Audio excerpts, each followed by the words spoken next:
Originally, this video was supposed to be a summary of the things we learned from Help Wanted 2, but as I was writing this, I came to several revelations which then led to me piecing together what I think is the most satisfying conclusion to a theory I've made in a while. First, getting into this game, my initial assumption that we were playing as Cassie after the events of Ruin. The reason being that we were wearing the same mask that Cassie left off with. But after my friend Super Stu finished the game and offered his thoughts to me, I started doubting that. Super Stu proposed the idea that we played as Cassie's dad before the events of Ruin, and that this was still set after the events of Security Breach. However, it would give us the origin of how the Mimic escaped. That, on top of us getting the origins of how ruined Roxy got her face changed, it just all started adding up. But I was still skeptical on the idea.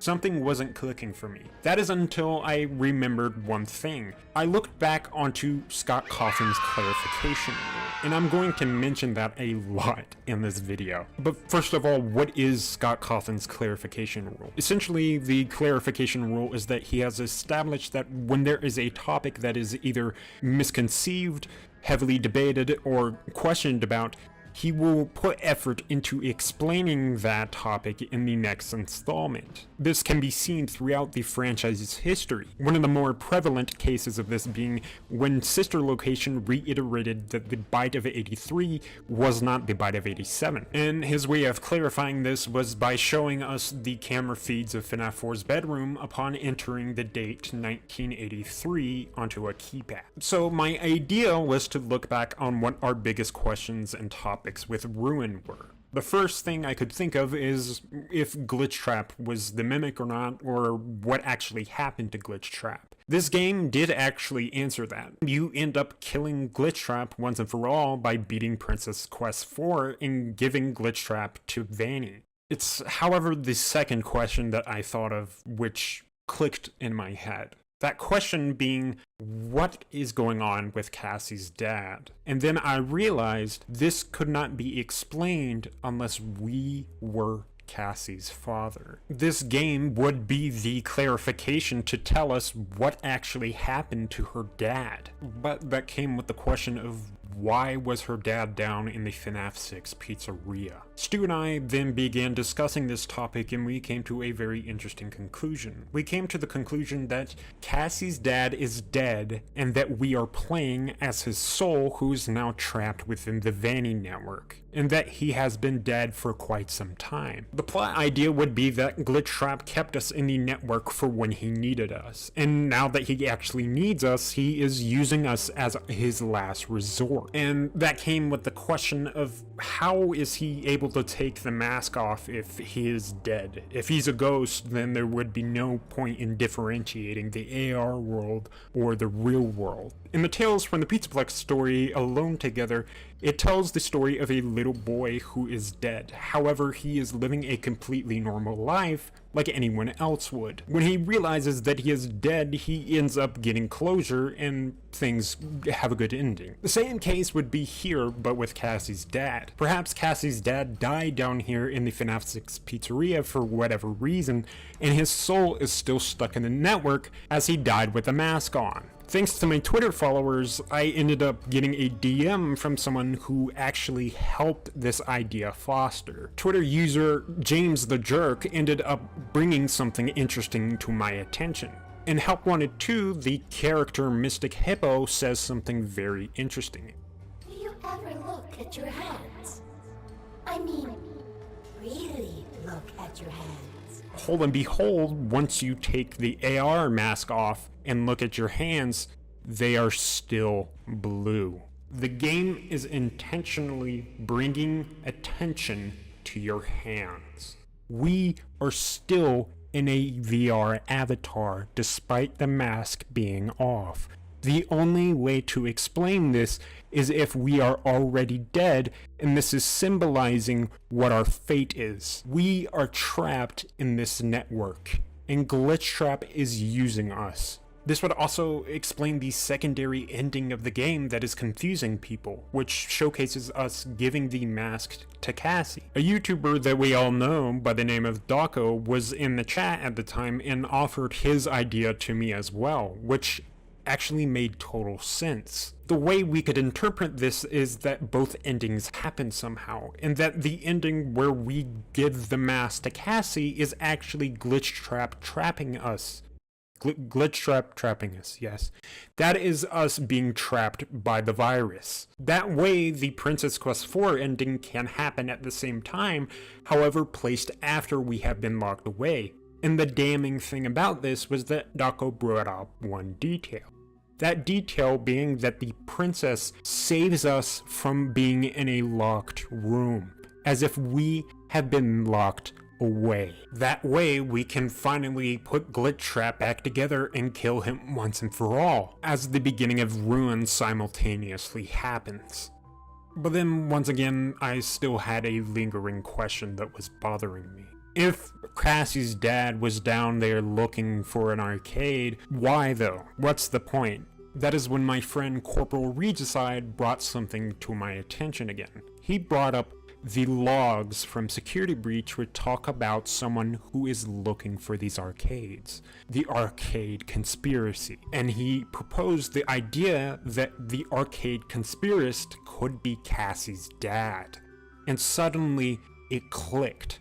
In the logs, the conspiracist mentions that the arcade machines would not turn on at first. In Help Wanted 2, the same exact thing happens with the Princess Quest 4 arcade. You cannot access it automatically. Another thing is that in the game, there is a line repeated by multiple characters. That line being, "What makes you so special?" What makes you so special? What makes you so special? This line bothered me because I could not make sense of it at first, but now I did. With the question of what Cassie's dad had to do with Princess Quest, it suddenly connected. What makes him so special to complete the princess's quest? He had to prove his worth. Just like the arcade conspiracist mentions, the princess is testing him, and this game is you being tested to show your worth, to finally get to your goal that you've been trying to get to. And then it made total sense for why he went down there. He was looking for the arcades, and in the process of it, he ended up dying. But doesn't the logs and Security Breach imply that this person was fired? In that case, why would Cassie's dad still be here? Well, in the room with the BB World arcade minigame, we actually get to see the last exit interview of this employee, which makes you ask the question of how it got there unless this employee was still returning. And suddenly it made sense as to why there were so many hideouts throughout the game. It was because this person, who is Cassie's dad, kept returning and was hiding in plain sight to not get caught. This would also explain the note left behind by her dad, as shown in Ruin, which implies that he will be gone for a while. And then every single detail we knew about Cassie's dad started adding up. The first time we are ever introduced to her dad is through the Faz Wrench, establishing that he is a technician who works for the Pizzaplex. In that same game, we are introduced to the Vanning Mask, and its description in the inventory literally mentions that it used to belong to a technician. Factoring in this detail with what Help Wanted 2 shows us, with us literally giving the mask to Cassie, and also us literally using the Faz Wrench in the same game, it is such an obvious indication as to what it is supposed to be implying. If we take the connection that Cassie's dad is also a technician, we can apply that to the maintenance logs about the arcade conspiracy. They are maintenance logs. The only type of person who would have those type of authorization would be a technician doing maintenance on arcade machines. And evidence doesn't even stop there. In Ruin, it is established for some reason that her dad collects 1980s memorabilia connected to Fazbear Entertainment. And guess what we do in Help Wanted 2?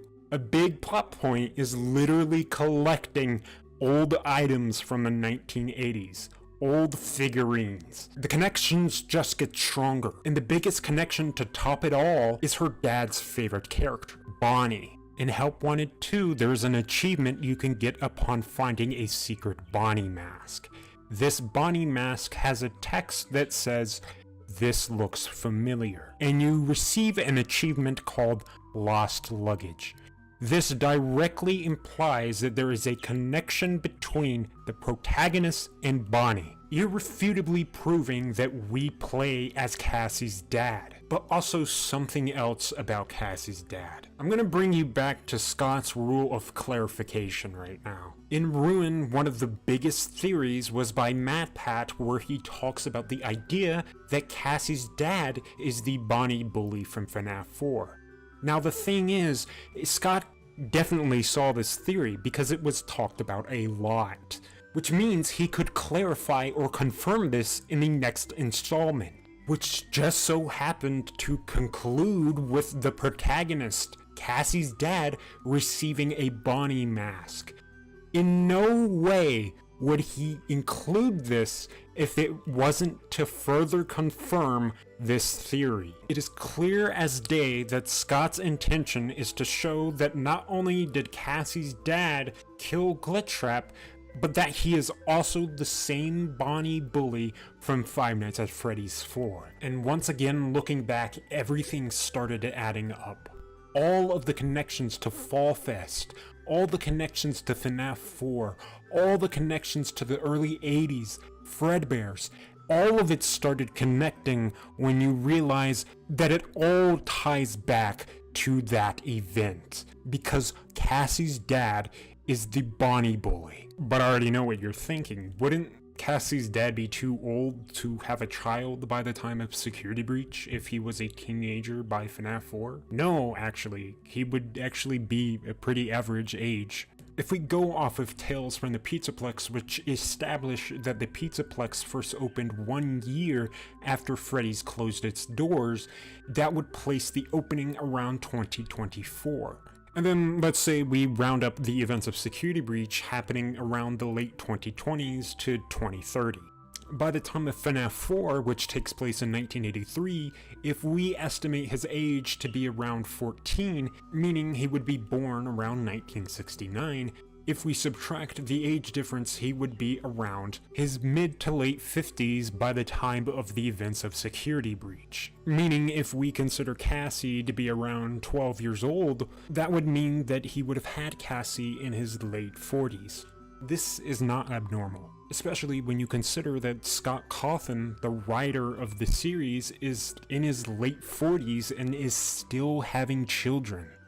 And so despite all of this fitting together, I still had one nagging question. There was something eating at me to try to figure out, and it has to do with that thing.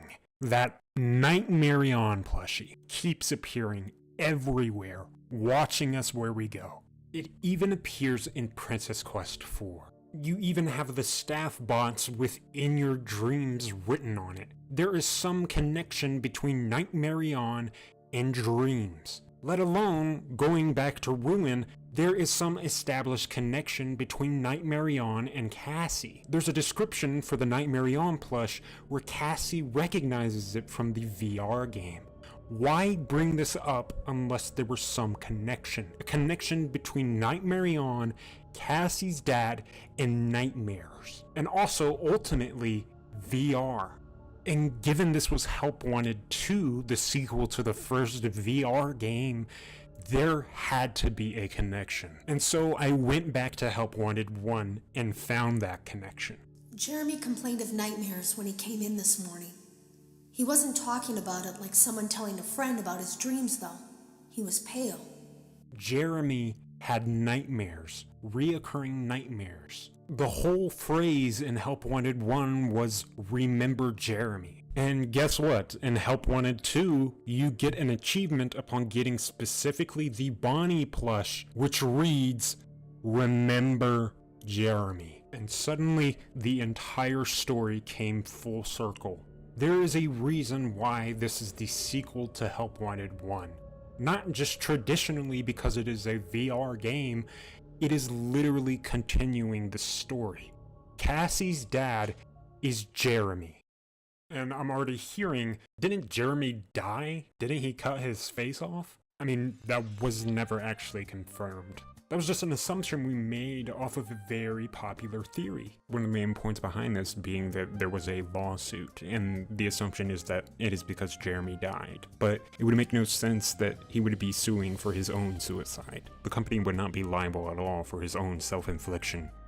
The other point that's made about this is the guillotine's paper slicer and the quote-unquote mask that is assumed to be his face. But number one, I don't really see how you can cut your own face off with a paper slicer, and also, in no way would the mask still be fitting on if he had no skin. They would just completely slide off. The important distinction to note is that the mask is specified as a Halloween mask, with the DLC following this game literally being Halloween themed, where you, under the glitch trap influence, make a mask.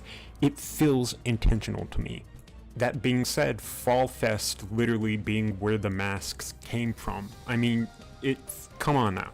You have Fall Fest poster in Help Wanted 2. There's an obvious connection to Halloween here. When it comes to the phrase "remember Jeremy," that does not necessarily mean because he is dead. And given the fact there was so much discussion on him being fired in the tapes, it only makes sense that that would come around to actually being the case. Remember Jeremy doesn't actually need to mean because he is dead. In fact, it could be a reminder for the future. Under this, it would make total sense that Jeremy would become important if he was the first one to get away from Glitch Trap. The fact he would be a beta tester for Silver Parasol doesn't actually mean anything either, because while under this he is a technician for Fazbear Entertainment, Vanessa was also a tester, but she transferred over to security. So if that can work, I don't see why this can't. That being said, it would also give a motive for Jeremy to return because he is trying to stop Glitch Trap, and that's when something hit me. Candy Cadet. Every single appearance of Candy Cadet throughout the franchise has always told a story that corresponds to the plot of the game that it's in or something relating to the player. In Freddy Fazbear's Pizzeria Simulator, it connected to the 5 children being inside Molten Freddy. In Ruin, it connected to the Mimic luring Cassie. But here, there is still a pretty big question. Here's what Candy Cadet says. Now let me tell you a story about a young woman who, when she was little, was led into a dark forest by a witch, and almost eaten. She had fallen for the friendly voice without discernment, and was led astray. She had escaped before being thrown into the oven, but would have a scar for the rest of her life. When she had grown, she sought revenge on the witch, and entered the forest again willingly, this time with the confidence of age and experience. She was greeted at the mouth of the forest by a young boy who offered to help guide her through the darkness. She welcomed the help, and followed the young boy over the river, through the jagged trees, and toward a small house. Come, the boy said. Rest here before killing the witch. The young woman was tired, and would kill the witch in the morning. She followed the boy into the house. The oven door closed. The witch would finally have her meal. Hearing this, I think everyone assumes that the little boy in the story is Gregory and that the girl is Vanessa, and that Gregory is luring her. But that doesn't necessarily make sense because this is the story about Cassie's dad. What does this have to relate to the plot of the game whatsoever? But then I realized if Jeremy is Cassie's dad, this makes sense. The beginning mentions a scar left behind. That would mean that the woman is a stand-in for Jeremy. The woman getting away from the witch would be exactly as we said before, Jeremy escaping from Help Wanted but still being scarred by the incident. Jeremy would return to the Pizzaplex to try to stop Glitch Trap by finding the arcades. But then where does the little boy come in? That's when I thought, maybe it's the princess. We all assume that the little boy is malicious, but I don't actually see where that is coming from when the ending is so sudden. And one pretty important detail is that the boy is mentioned to guide her through the darkness. That key detail corresponds to exactly what the princess does, using the Sword of Light. Use the key to confront the darkness. And finally, them reaching the end and the witch getting her meal would be indication that Jeremy ended up dying. Not necessarily that Cassidy is evil. Him trying to find the arcades and going down into FFPS would have outright led him into a trap, and that's what happened. The witch would finally have her meal, and Glitch Trap would finally have control of Jeremy. And finally, with all that, it seemed like every single game since Help Wanted came together. Every single character that we had been introduced to came full circle. And that Jeremy's story started in Help Wanted 1 and led into Help Wanted 2. It would give a connection to Cassie's dad and why he is important. It would also give a reason to why Cassie's dad would be important enough to even kill Glitchtrap in the first place. But still deep inside of me, there was this one lingering question that kept nagging at me, and I couldn't exactly pinpoint what it was. In 2019, Help Wanted 1 came out.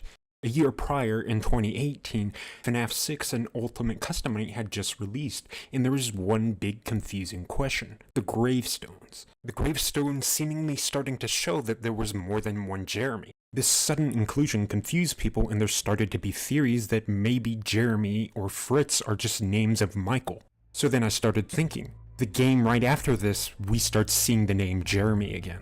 Why would you make a third Jeremy in the same time period, right after there's discussion on what this name means?